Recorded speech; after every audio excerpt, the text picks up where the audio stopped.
Hai Champions, jumpa lagi dengan Mr. Kiki. Semoga kalian semua dalam keadaan tubuh yang sehat.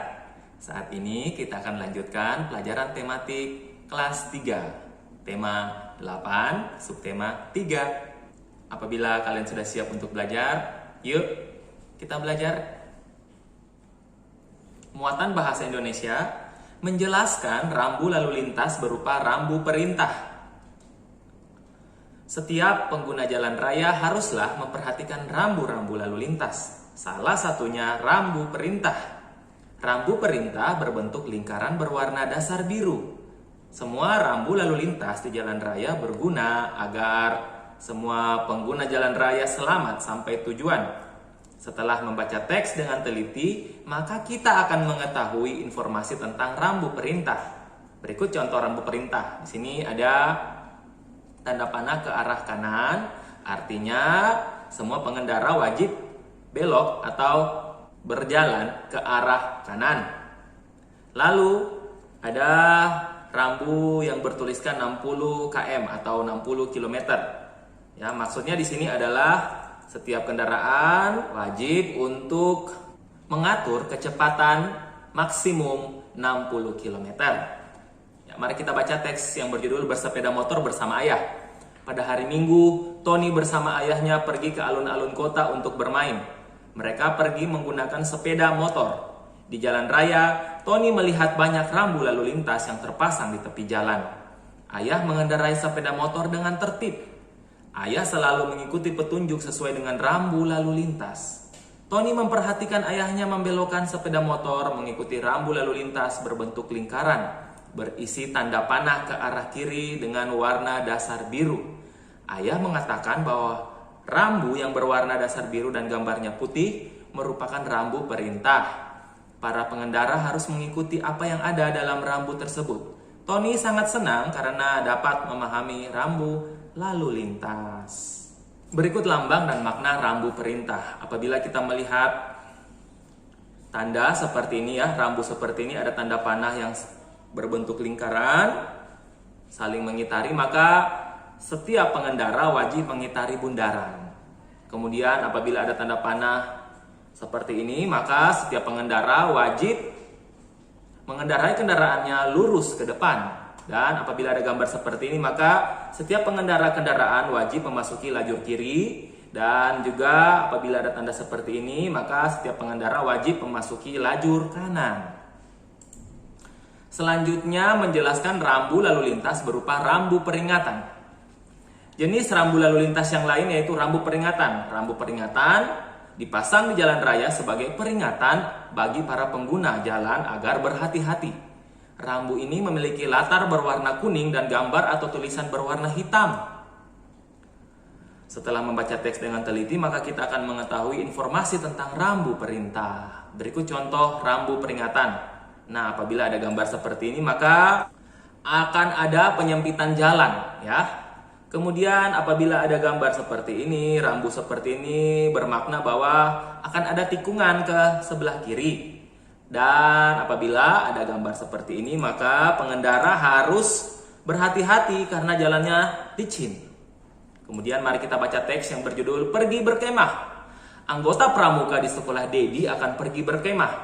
Mereka pergi dengan menggunakan bus. Awalnya bus berjalan dengan kecepatan normal. Namun di tengah perjalanan bus mengurangi kecepatannya. Bus berjalan lambat setelah sopir bus melihat rambu lalu lintas yang berbentuk tanda panah berkelok-kelok. Rambu tersebut berwarna dasar kuning dan gambar berwarna hitam. Rambu seperti itu memberi peringatan agar pengguna jalan berhati-hati karena jalan di depan berkelok-kelok dan banyak tikungan. Sopir bus mematuhi rambu lalu lintas yang dipasang di jalan raya tersebut. Semua siswa di dalam bus merasa senang. Mereka juga merasa nyaman di perjalanan. Mereka sekarang mengetahui arti dan rambu lalu lintas tersebut. Nah, jadi kalau ada rambu lalu lintas yang seperti ini, ya, tanda panah yang berkelok-kelok ini, maka itu artinya di depan ada jalan yang berkelok-kelok atau memiliki banyak tikungan sehingga pengendara kendaraan harus berhati-hati. Lalu menjelaskan rambu lalu lintas berupa rambu larangan. Selain rambu perintah dan rambu peringatan, ada juga rambu larangan. Rambu larangan dipasang sebagai tanda hal-hal yang tidak boleh dilakukan demi keselamatan pengguna jalan dan demi menjaga ketertiban jalan raya. Rambu ini berwarna dasar putih dan warna gambar dan tulisan berwarna merah dan hitam. Berikut contoh rambu larangan. Nah, di sini ada 3 ya, Mr. Kiki sertakan. Yang pertama, apabila ada huruf S lalu digaris silang, maka artinya dilarang stop atau berhenti. Kemudian, apabila ada gambar P lalu digaris silang seperti ini, maka tempat tersebut dilarang parkir. Ya, bagi kendaraan ya, baik mobil ataupun motor. Kemudian, apabila ada tanda seperti ini, maka dilarang untuk mendahului kendaraan lain.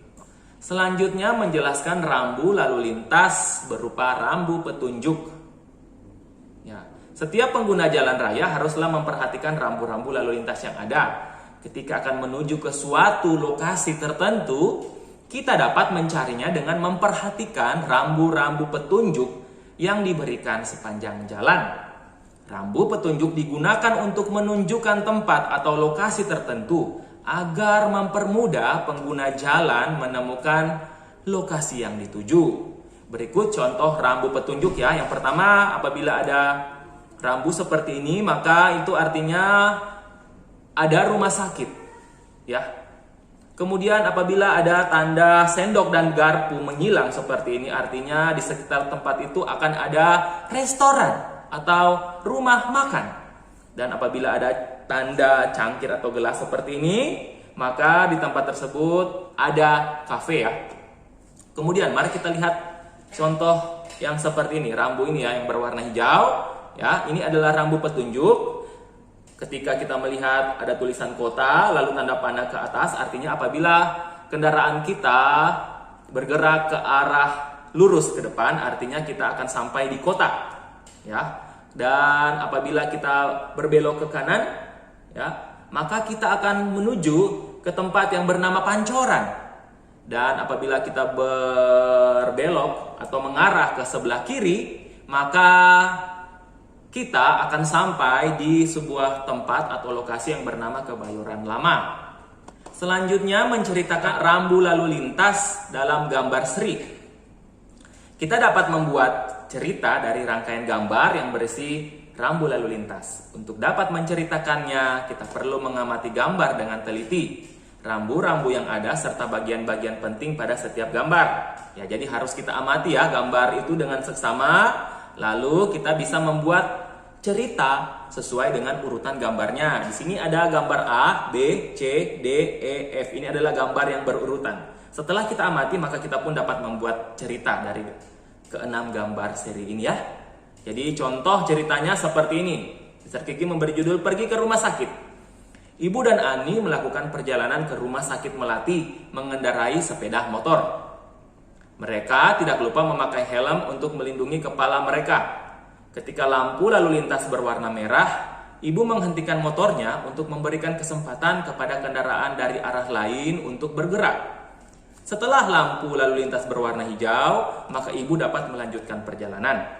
Kemudian, kami melihat rambu perintah berupa tanda panah ke arah kanan, yang berarti setiap pengendara harus berbelok ke arah kanan.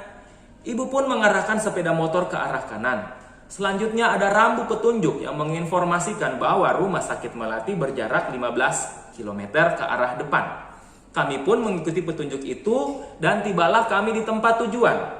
Ibu kemudian memarkirkan sepeda motor sesuai dengan rambu bertuliskan huruf P, yang artinya kendaraan bisa parkir di tempat itu.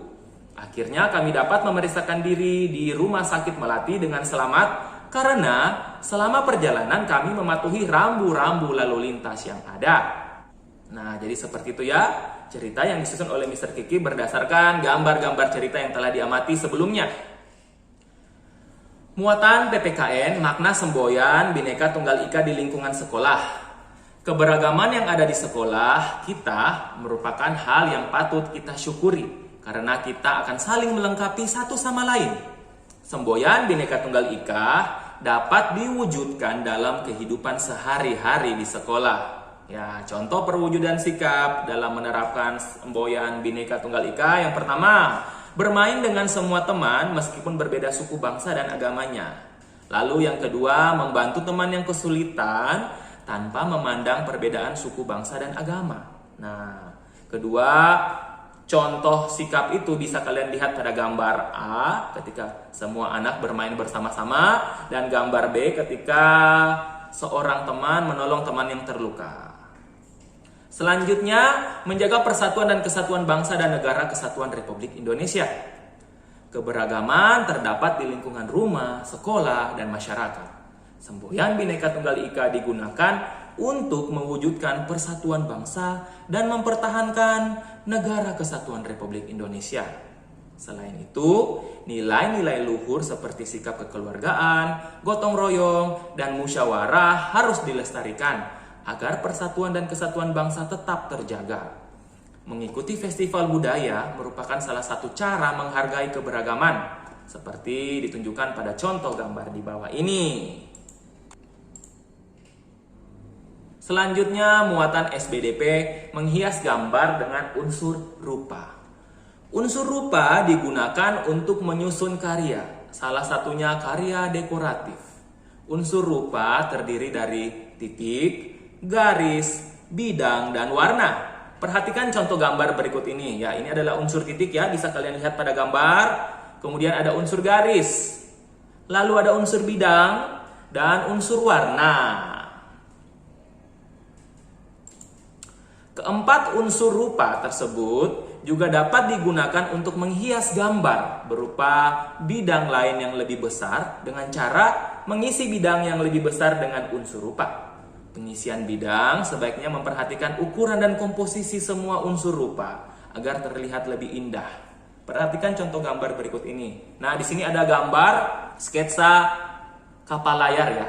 Jadi, kapal layar itu diisi dengan unsur rupa ya, atau kita bisa menghias sketsa gambar kapal layar ini dengan mengisinya menggunakan unsur rupa seperti unsur warna, juga unsur garis. Bisa kalian lihat ya di sini digunakan unsur warna seperti warna kuning, warna merah, warna biru, dan lain-lain.